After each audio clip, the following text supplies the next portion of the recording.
নমস্কার। মহাশিবরাত্রিতে প্রত্যেককে আমার প্রণাম, অভিনন্দন। আজকের বিশেষ দিন, একটা শব্দ দিয়ে আজকের আলোচনা শুরু করতে চাই। I am end of all knowledge.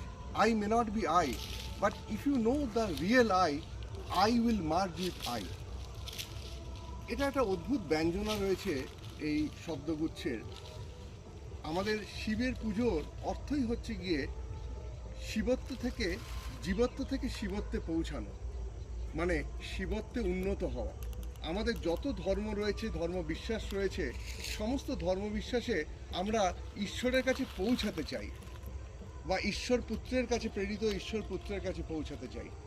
আমাদের ভারতীয় সনাতন ধর্মে আমাদের যে বিশ্বাস, সেই বিশ্বাসটা কিন্তু একটু অন্যরকম।